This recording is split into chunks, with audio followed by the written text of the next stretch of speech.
ගොහොරු මඩට අපි ආසා නොකළ නමුත් උදේ පිපෙන නෙළුමට නම් ආලෙ බඳිත්.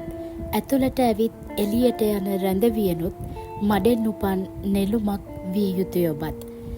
අඳුරු අතීතයකට උරුමකම් කියන බෝගම්බර බන්ධනාගාරය. නම ඇසුවත් සිත සලිත වන තැනක්. ඉතින් මම අද බලන්න ගියා බෝගම්බර බන්ධනාගාරය. එන්න අපි ඒ ගැන කතා කරමු.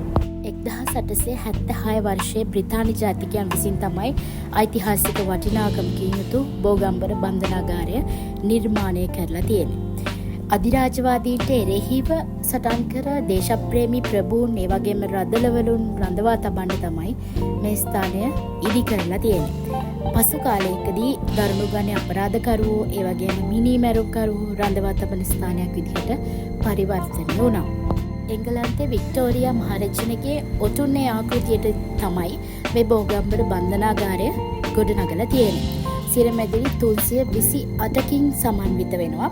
ඒ වගේම ලෝක උරුමයක් විදිහටත් ලංකාව ඇතුලේ මරණීය දඬුවම නියම කළ බන්ධනාගාර දෙක අතරින් එකක් විදිහටත් බෝගම්බර බන්ධනාගාරය හඳුන්වලා දෙනවා.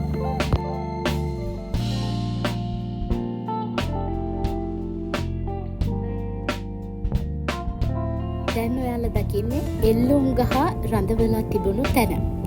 1876 ඉඳලා 1975 වෙනකන් සිරකරුවෝ 524ක් එල්ලලා මරලා තියෙනවා. ඊට පස්සේ 1976 ජූනි මාසේ 27 වෙනිදායින් පස්සේ කිසිම සිරකරුවෙකු එල්ලලා මරා දාලා නැහැ.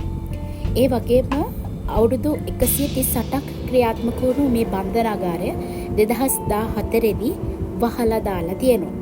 දේශපාලකයන් වුණු කොල්වින් ආර් සිල්වා, පිලිප් ගුණවර්ධන, විලියම් ද සිල්වා කියන ප්‍රසිද්ධ පුද්ගලයන් මෙහි සිරගත කරලා තියෙනවා. ඒ වගේම උතුවන්කන්දේ සරදියෙල්, ඒ වගේම එවකට ප්‍රසිද්ධ පුද්ගලයෙක් වුණු මරුසිරා කියන පුද්ගලයාත් මෙහි රඳවාගෙන ඉඳලා තියෙනවා. අවසානයේදී එල්ලා මරා දාලා තියෙනවා. ඒ වගේම 1975 දී මිනිමැරුම් වරදකරුවන් වුණු WP රිචඩ් ඒ වගේම TM ජයවර්ධන කියන වැරදිකරුවන් දෙදෙනාත් එල්ලා මරා දාලා තියෙනවා. ඔවුන් දෙදෙනා එල්ලා මරා දැමීමෙන් අනතුරුව කිසිම පුද්ගලයෙකුට මෙහිදී මරණ දඬුවම නියම වෙලා නැහැ.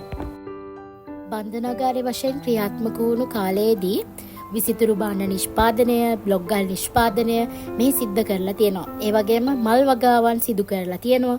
ඒ වගේම සබන් සහ පොල් තෙල් වැනි ව්‍යාපෘතිනුත් සිද්ධ කරලා තියෙනවා. මේ වගේ කර්මාන්ත බන්ධනාගාරයේ සුබසාධනාංශය මගින් ක්‍රියාත්මක කරලා තියෙනවා. මං කලින් සඳහන් කළා වගේ එවකට ප්‍රසිද්ධ පුද්ගලයෙක් වුණු මරුසිරා දැඩි කතාබහට ලක් වුණු ආందోලනාත්මක චරිතයක් බවට පත් වුණු මරුසිරා රඳවලා තබාගෙන හිටපු කාමරය තමයි ඒ අපිට දකින්න පුළුවන් වුණේ. මේ ඔයාලා දකින්නේ බන්ධනාගාර රැඳවියන් Taman රැඳිලා ඉන්න කුටිය ඇතුලේ ලියලා තිබුණු විවිධ ආකාරයේ කවි. ඒතර මේ කවිය ඇතුලේ අපිට දකින්නට පුළුවන් ඔවුන්ගේ ශෝකය, දුක දැඩි ලෙස ප්‍රකාශයට පත් කරලා තියෙනවා. ඒ වගේම මෙතනට ඒමට සිදුවීම ගැන ඔවුන් පසුතැවිලි වෙනවා කියලා අපිට මේ කවි කියවුවට පස්සේ හොඳින්ම හිතා ගන්න පුළුවන්. බ්ලොග් එක ආරම්භයේදීම මම කියනවා කවියක්. ඒ කවිය සඳහන් වෙන්නේ මෙන්න මේ කුරුටු ගීත අතරෙම තමයි. ඇතුවේ එක් දෙයක් සතුටින් සිටින්නට, ඌයේ තව දෙයක් හඳුලින් හඬන්නට, මා කළ වරදේ පව් ගෙව්වා ඉක්මනට, එනිසා සිතින් ලත වෙන්න ඉදිරියට. මේ වගේ Taman කළ වරද පිළිබඳ අවබෝධයක් සහිත රැඳවියනොත් මෙහි ඉඳලා තියෙනවා. ඒ බවට සාක්ෂි තමයි ඒ ඔබ දැක්කේ.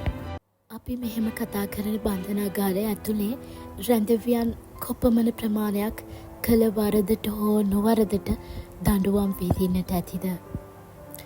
හිත සසල කරවන දසුන් සමගින් අදට මම ගිහිල්ලා එන්නම්.